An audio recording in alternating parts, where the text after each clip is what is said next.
Bonjour, bonsoir, chers internautes. C'est là devant de l'air dont vous êtes en train de me suivre chez vous. C'est encore bel et bien moi, votre humble servante Cynthia Kachel Bébé Bouchou, journaliste à l'Obalinga la Biente Mopona Miatata sur votre chaîne Kachel TV. Donc dans votre émission Tembe na Tembe. Émission na bino ya liboso na Kachel TV. Yango na mbeli bino invité monene. Aïe. Émission za Tembe na Tembe. Aïe. Ce que boy opération 8 fois de Sikamoko. Est-ce que Okobika? Donc abonnez-vous massivement sur votre chaîne Nabino Asika. Les bino makambo Sika. Donc na mbeli bino invité moko monene. Ceux qui ba mbio na plateau te donc ozate. Oza makila ba konzité parce que Cynthia Kachel makila ba konzi. Bonjour Yalolo. Bonjour Cynthia Kachel. Na benga mingi ya me aza docteur, aza politicien. Yalolo se présenter na bato ba yebi o tenga na yebi o déjà. Merci beaucoup, merci Cynthia pour nous privilège et puis opportunité dans les émissions na yo. Rendez-vous manqué belé fait tout ça depuis Kala. Mais les lots vraiment malgré temps mais na meki ko se disposer pour vraiment répondre à l'invitation na yo. Merci beaucoup. Donc pour solo bio moko il y a le lot pour intime. Et ça na ibine na wo se présenter ngamote parce que l'équipe belé na si yo lobby déjà nyonso. Na lobby nyonso. Merci beaucoup Yalolo. Ah wana Diobo na côté à politique. Ozo représenter na Fayulu to Tshisekedi. Bon, franchement, nous avons représentant, il y a Céline Lessidé, on a dit bon, nous avons représenté le président élu, Martin Fayulu Madidi. Le président élu, mais biso to ebina un de ces présidents Fachi Beton. Bon, au moni, ils ont la président du fait, na président élu. Au moni, batbawe lisakia, ne l'élection salima qui na si yosa journaliste yebi. Vous avez les mains. Le cas qui moutabima qui président est Fachi Beton. Te moutabima qui président est comment on dit bien Fachi Beton. Yangwana gaga non. Nane noma qui peuple. Te banoma qui est na occupant na pouvoir d'occupation. Ne banoma qui est réellement na ba urne na joie na été ba vota qui était. Alors si c'est 8%, hein 8% oui en fait 8%. Moutoyo peuple a voté qui Martin Fayulu Madidi mais basali li kopana bango babimisi o esenga babimisa ba nommer o esenga ba nommer yango zo mona mambo marché bien te pe bazo le lagaka pepe azo souffrir na bato ba chaki bango bazo regretter parler ba pesa kaka muto azwa ki na e abima diriger moka à répondre na attentat ya population pe bazo souffrir à Cynthia. Au petit pouvoir pas muto azwa quitter. Il est bien mal à qui ne profite à rien. Docteur pona nini biso ba congolais toza na mutema wana toyebi ko pousser ndeko na biso congolais te na uti ko landa yo osala ki émission na ndeko na ngai Glody Moïse Katumbi a sapoté ce qui est encore le président de la République démocratique du Congo Félix Antoine Tshisekedi Mbemba a sapoté kaka Fayulu po toke nanu toke pas été baloba Fayulu aza sénégalais aza ndeko ya Pepe Kale parce que Pepe Kale aza ki 50% congolais 50% sénégalais mais biso nani souci na biso ezaki que nani mutu ya mboka a dirigé pays bo comprendre linga na ngeze ya 3 jours a dirigé mboka mais to moni mwana mboka zwi mboka biso isusu ba congolais tokomi ko balukela e Cynthia Kachel na regretté tout parce que na ndimati yo pour loba makambo mais toutefois comme les émissions na église au milieu du village mais na ndimati yo pour loba makambo parce que loko to loba ngo 1000 fois mais na répondre kaka tozongi sango lisusu Martin Fayulu aza congolais de père et de mère et ça si je monte au lobela ngo lisusu parce que bana moka te soko tala ta mwindo Martin Fayulu aza sénégalais oh bonga na pembe ngape na mwindo te mwindo na ye na yeza différent te Martin Fayulu moni Martin Fayulu atangi na nous école primaire na Kinshasa assis école secondaire na Kinshasa aki na poto a évolué mingi na poto moni a évolué mingi na poto tangi ba classe sali na ba pays étranger mingi omoni bazoluka côté ni bago salir ye côté ni bago teka image na ya mabe la population babambe ba nationalité lokuta sénégalais malien boye tout wana ezokota te ezoleka ezosimba te balukai na façon nyonso bamtu baprofite na dossier kimota o voilà yene moto asala eke kimuta bima gouverner baluki na façon tout mais bamona côté bakozwa ete wana vraiment ma sœur eza faux débat Martin Fayulu aza congolais de père et de mère. Namoni président Martin Fayulu. Président élu, oui. Non, il n'est pas un président élu, il est un président et un parti politique. Namoni auti kokende na mboka nini? Na Bwende. Oui.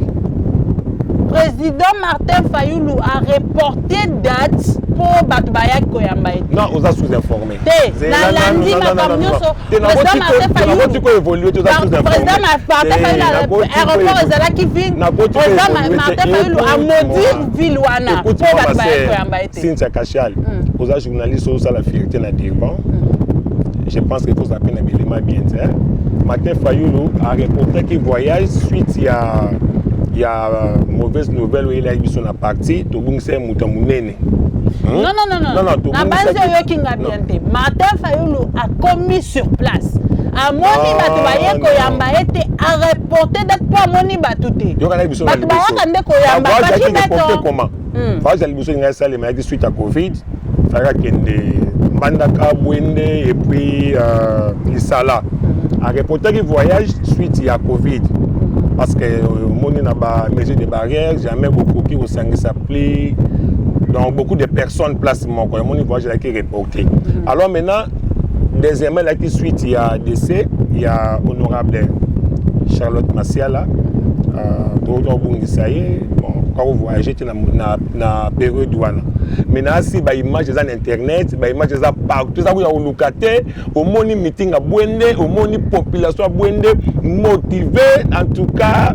Voilà, ils ont un point mon côté na Congo, na besoin d'information bien sûre et puis précise. Ils ont un point mon côté na Congo, moi na moka roki ne ba yamba été. Il y a des peuples à voter qui so ba yamba te point. Peuple a voté qui est avec plus de 62%. Il y a des peuples à Lingi. Peuple a yemba déjà qui est au sa polo, au sa mongo, au voté yon encore. Et puisque peuple a le basco, talanze moni balo ba mikolo. Babi yonde to ponaki, yonde to Lingi, peut to zongi so les sous na 2023 encore. On a peuple mdazolo. Bo apeza makasi na tembe na ndimi bino. Te biso za tembe, te biso za tembe. Te biso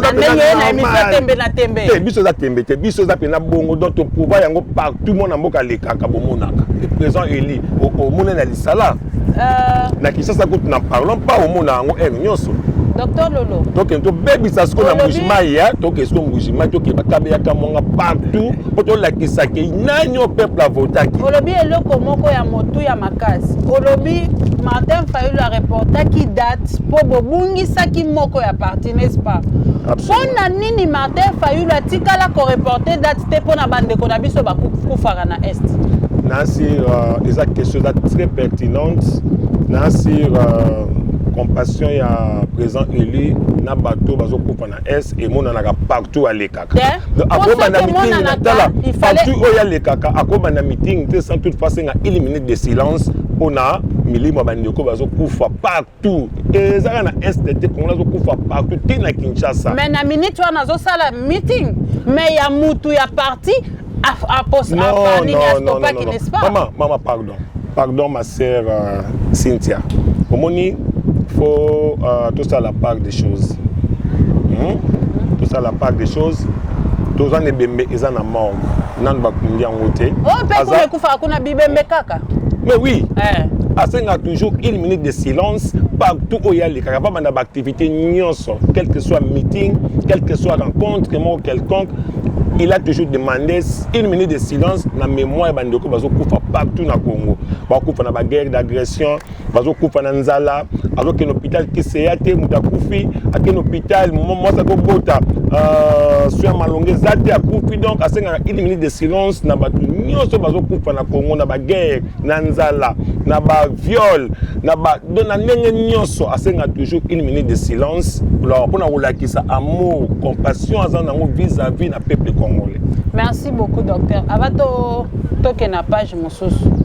Kobongisa Congo, il faut zala kaka président ou bien soko zata na souci ya mboko ko bongisa ko pona nini Martin Fayulu azolo bakaka ngande fallait na la président to bongisa Congo kande nga polaki il fallait pas kende kalobi to bongisa Congo pas polaki. Merci beaucoup. Kande nga polaki il faut pas oser la carte président pour kendo bongisa Congo attendre ngoza patriote ko bongisa Congo pona nini Martin Fayulu bongisa Congo te ko bongisa Congo loba on en bien ko bongisa Congo ko bongisa Congo na biso eza na posa ya aide makasi tala na numboka libanda ndenge tozali o nyonso tozangi yango na Congo akokende pe na pas président de la République Félix Antoine Tshisekedi ke pesanga parti oyo na sala tanzela il faut pas kaka yaza la président pour sala nzela il faut pas kaka yaza la président pour atongata mol moko boye na Congo non il faut pas pona nini asali yango bongo te donc na kiti wana ya présidence Martin Fayulu alingaki ayiba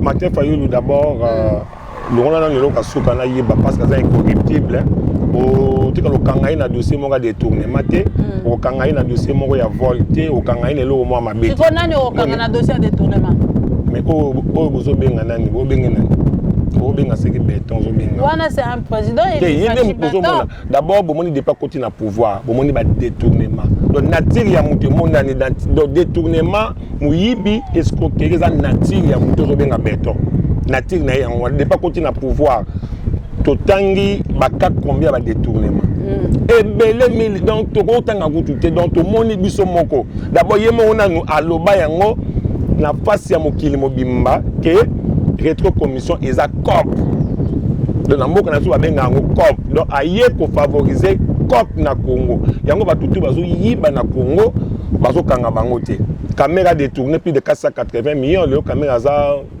free aotamola librement to moni était longondo mongo nyoso ayiba wana na période de Covid balia yango les za homme libre to moni Willy Bakonga a détourné plus de 2 millions de dollars les za mutu aotamola librement to moni Marcelin Bilonda a détourné mbonga Chilengelu 13 milliards ya Chilengelu les za libre to mona biso moko dossier ya caméra batutu ba kiza bango na dossier wana bango tout les baza libre donc présent yemo d'abord azo faciliter tâche na batu ba yi baba détourner parce que yemo pe na za détourner quelqu'un à l'état d'abord un frappeur au sommet de l'état maman est-ce que mtandé ngona ko bongisa mboka bozo un frappeur au président de la République donc yo bengi président de la République frappeur azala frappeur.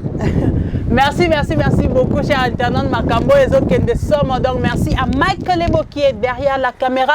Merci à mon fils, mon fils que j'aime beaucoup, le prophète Moïse. Je l'appelle le prophète Moïse. Merci aussi à Yalolo. Merci à tout le monde. Baolanda Biso, Yalolo. Oui, maman. Bino, Baolo, Bao. Tu sais que des Obongsa Congo. Communauté à Durban, Tozanango, Awa. Tozalaki na président Papio tona président c'est que Denis Mbacha basondo la communauté na bino toyebi bino bosondo la communauté congolais soki ba communauté mususu bazi ba problème baza na place la bino bo kufa kaka nanu na facio aza na Congo mais bino bozao communauté ka yamke bokoki kolidi yango te okolo banini sur wana. Bon, vraiment, il ne sera pas si trop. Au moment de l'élection, on a participé pour que mettre sur pied communauté, comité Moroboya bien et diriger la communauté congolaise à Onadikman. Mais malheureusement, bateau to votaki, bateau to tchaki bangowana, parce qu'il n'a aucune notion, il y a gouvernance pour diriger la communauté. Par là, nous avons cité mon frère Denis Mbacha que j'ai sali en passant et puis j'ai sali aussi Papioto. Donc leadership ezaki na kati na bango nyoso mibale. Bango nyoso mibale. Papioto, son excellence que j'ai sali aussi. Donc c'est un frère, nous allons chaque fois. Quand nous allons sur l'émission, on a passé Bambo Tebele. Pendant que nous avons on a tangi comme Denis Mbacha et Papioto. Bazaki na notion de leadership et puis notion de gouvernance balai na moté bayebaki vraiment te nini problème ya ba congolais a on a dit bon bayaki na ba discours moko pendant période électorale il y a pour gagner confiance mais elle va commander na place yango président ou vice-président tout le monde a dit somoro maramno le na carte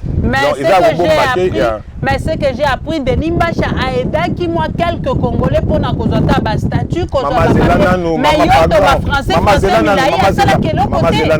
Maman Zélanan.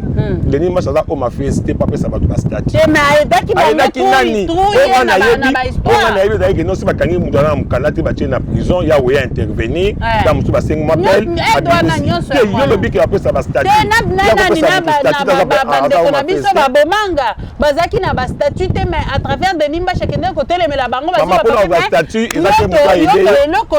non papier aussi a contribué dans makanga ba tebele dans les papier de ministre bango na ba prison tout le monde a matanga ebele a papier to a participé na donc la finance et puis moralement na to babanda ko ça l'élection de Nimbacha y élection na ya zo kende kolobela batuna o ba Facebook ba zo papier mais papier to na ta élection ake akaboleli batu kazia masange bimisi bitumba yo en tant que yo pardon papier to sur le côté bon papier to maman na biso lo moko asali pe groupe alobi les Kinois si ba swahili asiki muna ba lumba côté bango maman moni ngana okundane bango parce que bavanisa ki communauté te donc leadership na bango zalaki trop faible bakokai penza ko vandisa comité ya malamu te pour diriger communauté wana nga ko diriger bango mais papioto en tout cas a contribué ya mingi en tout cas faut pese ba flair apesi ba te belé misala ba msu lelo ba voisin ba kina ba poto na couloir na canal ya papioto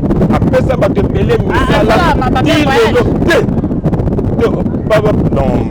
donc papier to zana manager na place moi munene après ça ba congolais non te ba kangité et donc bazo sala le bon misala bazo réflexionner ba kangi ngote papier to apesi papier to avait au moins plus de 500 personnes 500 congolais au bazala qui sous management naïe ba famille na ko bika na sima ya basale o ya na ofuta bango ba kena ba poto lelo oyo batu bazwa quand même stabilité na misala au papier to apesa ki bango en tout cas faut on ndima to beteli maboko côté wana donc to condamner bango parce que papa yazala ki na capacité à colide quelques personnes azaki na capacité à colide communauté te alors il fallait pas ba la colide communauté pour ba moni communauté communauté comme orphelin du père et des mères de Nimbacha wana zan de konanga de Nimbacha c'est un ami en tout cas côté na présidence ya communauté de Nimbacha na a échoué lamentablement na papioto bangonyo somi balé papioto là qui vice-président de Nimbacha là qui président malobarake il n'y a pas une mauvaise troupe il n'y a que il n'y a qu'un mauvais chef moni donc na makama to condamna toujours chef c'est lui qui était le chef donc il vient d'être condamné parce que troupe ba condamna ngote il y a jamais eu mauvaise troupe il n'y a qu'un mauvais chef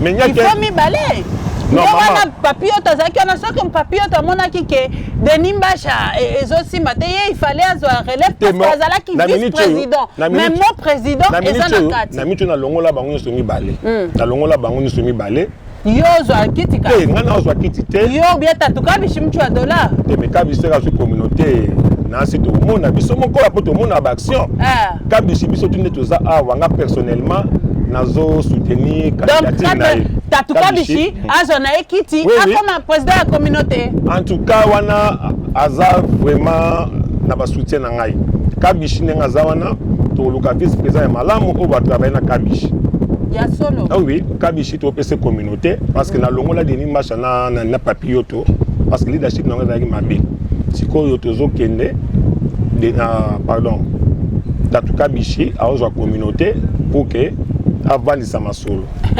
Si tu as caché bébé Bouchou, tu as confirmé, il y a Lolonde à confirmer, sur Kacha TV. Kacha TV 5 sur 5. Eh, Kacha TV, il y a un makambo bande. Comment s'abonner massivement? Ou sinon, beaucoup raté. Bah, le but, tu as tout cas, bichi, mais le bien confirmé. Beaucoup santé, on travaille de mon côté. On travaille dans Naya Lolo. MC Lida. Eh, bandeko. MC Lida. Il me aussi ma vice-présidence. MC Lida aussi ma vice-présidence avec Tatouka Bichi au sommet donc au sommet Masolo quoi au sommet de la communauté à soutenir biso tozana comme conseiller et puis bato balega liboso malgré tout basala rien to benda bango kaka na marque ba conseiller quoi Denis Macharoya pour moi conseil parce que moni ne bango ba échouer déjà ba mon expérience que non tu échouer pour na boyer pour na balo ba linga pété muto azawa na pas échouer to za na besoin na bango ba ya ce que nga bima te ne ko bima boyer parce que biso tu échouer qui pour na boyer il faut marcher boyer et puis yo tu appelles la mais il y avait un jeune oya bima qui na moni batia qui est calé cal plutôt Arnold abima qui penza za qui na souci à lead communauté. Mais Arnold Kankonde abima qui penza pour à lead communauté mais namoni makolo batia qui est calme pour maye le vanda qui est pas Arnold des amakasi batia qui est moi cal siko ya lolo. Donc est-ce qu'au côté à Ukraine en tant que politicien qu'est-ce que tu peux dire pour l'Ukraine Makabozo les cas entre Ukraine et Russia yeah. Bon, ça c'est vraiment actualité. Il faut tout le bélan. On peut passer tout les quartiers sans toutefois te toucher. Point wana. Au moni lelo oyo batu baso condamner Poutine parce que médias azo boma bana Poutine azo boma ba mama Poutine azo boma bato ebele. Te maman, au moni médias pro-occidental bazo teka image à Poutine nanenga mabe à travers le monde. Bazo bimisa comme étant agresseur, comme étant mutu mabe, mais en réalité Poutine a mabe te. Au moni autres le Poutine a raison parce qu'il y a eu des accords signés. Au moni le 26 décembre 1991 ba Panzaki URSS, n'est-ce pas? Ba Panzaki URSS, il y a eu des accords signés. Alors on a accord on a autant quelques accords où ils allaient que autant à coquille jamais pour la base naie près des frontières russes. Aux hommes, à côté de la base naie permet la frontière russe. Alors, si on a les pays mingi bimaga wana bango presque mingi ba kota na bango na autant na autant en Lituanie, Estonie, États-Unis d'abord. T'es dans autant États-Unis, ali autant ils ont 30 pays. Parmi les 30 pays, ils ont 28 pays européens, plus des pays d'Amérique du Nord, Canada et puis États-Unis. Alors, ce côté-là, les pays en Europe ont autant. Alors, pourquoi seulement États-Unis a aligné l'Ukraine à côté de autant et puis l'Union européenne? Pourquoi? Tout le monde a que non, Poutine, Zelensky, mais derrière Zelensky, tout le monde a États-Unis. Balingi ke batia ba base na bango na kati ya Ukraine pour que ba contrôler Russie. Alors Russie pas go linga ngote.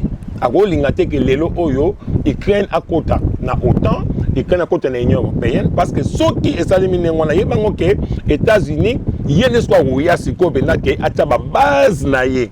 Pour lelo oyo conquérir États-Unis Russie. Les États-Unis ont peur il y a Russie. Ba banga Poutine, ba bi que c'est la maman c'est Poutine na lobi benda ke lelo à Tomboki. Maman, ce monde ne va plus exister. À bête États-Unis, à bête Europe mobimba. Maman, s'attendait dans les bêtises Keba. Donc si je comprends bien, États-Unis, Poutine n'a pas bang États-Unis. Parce que ce qui a banga qui États-Unis il fallait que à côté biloko parce que ya zo banga te ya azana ye. Maman Cynthia, ce qui États-Unis non, pardon, ce que Russie a aux États-Unis, à côté de la base, partout dans les États-Unis. Russie a des bases. Ils allaient permettre la frontière. Les États-Unis ont des bases presque partout dans le monde. Parce que ils sont très forts. Pourquoi implanter les bases presque dans tous les pays du monde? C'est qu'à Bangaka. Maman, je suis Makasiko, avant de il y a États-Unis ont problématique. Dans le monde pour aller aux États-Unis. États-Unis administrent la guerre presque dans le pays de ce monde. Tout le monde en Afghanistan, tout le monde en Irak, en Iran, tout le monde presque partout. On parle que des Américains. Ils ont un pays côté mon tout le monde qui non Russie, à cause de nous habitons côté mon boy, alors le président mon boy a imposé que le président soit en place. Non, même le président ukrainien. Où il y a en place Zelensky, à soit pouvoir dans le coup d'État. Alors, le président va imposer. Au moment Zelensky, le président ukrainien, a un pouvoir avec deux missions spécifiques. La première, ils allaient à côté de l'Ukraine, dans l'Union européenne. Deuxième mission, à cause de l'Ukraine, dans l'OTAN. On a bientôt le pouvoir. Alors, Poutine, à côté de jamais salé. parce que ce que ça les met, c'est une violation de l'accord. Parce que bah signer l'accord, on a déjà États-Unis avec l'OTAN, bah côté bah base na bangote près de la frontière il y a Russe. Donc dans la frontière à Russie, États-Unis n'ont planté jamais ma base là. Parce que bah on la base de l'Ukraine parce que l'Ukraine position il y a Ukraine déjà très très stratégique. Ce qui va jouer Ukraine, pan, il va que va jouer déjà contrôle il y a Russie. Poutine a aussi et puis Poutine bah on te imagine na maman na otoloba ah bah ça Russie comme étant un pays pauvre, bah ça Poutine comme étant un agresseur, bah ça Poutine comme étant assassin, mutu mabago marabatu. Bah américain ba marabatu presque chaque jour nan ba kizaba mutu mo kizaba muti. Bah longola ba président ba otia ba président. Le Congo a plus de 13 millions de morts qui sont à la base. Ce sont des Américains. Maintenant, les Kagame, les Ougandais, tout qu'on sort, ce sont des Américains. Et puis, ce Congolais, tout ça, jamais contre la Russie. Sauf même les politiciens du Swakala. Parce que toujours une tendance socialiste. Les Lumumba, les Tshisekedi, Wamulumba, socialistes. Donc, les Africains, il faut tous adhérer à la Russie parce que la Russie cherche toujours l'intérêt de l'Afrique. Mais les Américains toujours pour l'intérêt personnel. Et puis, ils ne construisent même pas. Le Congo a vu c'est la poubelle. Ce sont des Américains. Et maman, pour mettre la Poutine, ma beaucoup de soutenir, a réussi à Kanga Ukraine, à Kanga, à annexer la Russie, pour les Américains, comme ils croient que c'est superpuissance. Merci beaucoup. Nous chutons vers la fin de notre émission Tembe na Tembe. Donc, Yalolo. Maman, avant d'appeler ce mot de la fin. Ouais. Yalolo, talanga bien. Non, talo. Est-ce que, au compte du maquet, Félix Tshisekedi Aleki Martin Fayulu? Aleki ne l'autre. Aleki na nyonso. Aleki na Kolid Mboka. Jamais. Parce que Joseph Kabila Zaki n'a pouvoir pour 18 ans. Nani Tshisekedi Azika pour 3 ans beaucoup biloba loba. Donc azo sa biloko mo rezole ke la bino. Un instant maman, pardon. Merci beaucoup. Non, un instant s'il te plaît. Parce que au moment où bina ngai kenan di maké. Il faut di makaka. Aleki Martin Fayulu parce que yo au préciser nga na we bisoke. Oui. Félix Aleki Martin Fayulu na boyi bambonga moka aleki na tribalisme parce que tout le monde a lelo na sentir na nyaki le kabe ya kamwanga azana plus de 1018 conseillers 95% ba tu as même tribu et puis même village ba nomination ñu so ça na cour constitutionnelle tout le monde a que non le kabe ya kamwanga aucun na nini dans la zone corps électoral on a mobimba président Séné oya auto chakadima ndebune propre to kei na nini na la ministère de la Finance, ndeko na ikabe ya kamwanga. Toke na cour constitutionnelle, ba ndeko na ikabe ya kamwanga. Ba nomination nyonso asali na banque centrale, nyaki le kabe ya kamwanga. Soke le na présidence, ba lobaka langi moko. Chiluba. Donc aleki na tribalisme, aleki na détournement, aleki na robeki samoka parce que makam kabia na 18 ans, ya sala ngona 2 ans. Alors que merci beaucoup. Nous sommes arrivés à la fin de notre émission. J'allais donner un mot de la fin à mon invité. Mon invité donc s'appelle Sibino Mingi na Bandako. Merci beaucoup. Il y a le lot à mot de la fin. Ok, merci beaucoup. Je profite de cette occasion. On a souhaité bon et heureux anniversaire à ma fille, Christelle Ouna, ma fille aînée. Elle nous a le 7 mars. Elle a joué à Botamaki. En tout cas, on a fait un bisou. Ma fille aînée, papa souhaitait bon anniversaire. Et puis, on a coupé sa beauté. Maman m'a sur les on a dit on a sanité, le secrétaire Géry Kolo. Et puis l'équipe, nous sommes toujours travaillé dans le Et puis mon frère Freddy, mon petit, you are welcome. C'est votre frère. Merci beaucoup Likambo na montote joyeux anniversaire à Christelle Wona donc bambote na bino nyoso na ba joyeux anniversaire na batu nyoso babotami na mois de mars na lingi bino ya dega. Merci à toi patient Ilelo Karambongo, merci à KMB l'international KMB Chentema, merci à Mike Lebo, donc il est beau hein, donc mon caméraman Aza Kitoko il est beau bosa ndesu ate bosa pe bino ba caméraman ya Kitoko o ba ebi kolata bosa pe ba ebi Kitoko on peut se moter derrière la caméra. Je vous salue mon frère. Merci, faites merci. un très bon travail. Abonnez-vous massivement sur votre chaîne Kachal TV. Surtout à ne pas manquer, ne zappez pas. Donc, naibisa kibino nini. Boko Bandela, check, c'est pas pareil. See you, bisous, bye.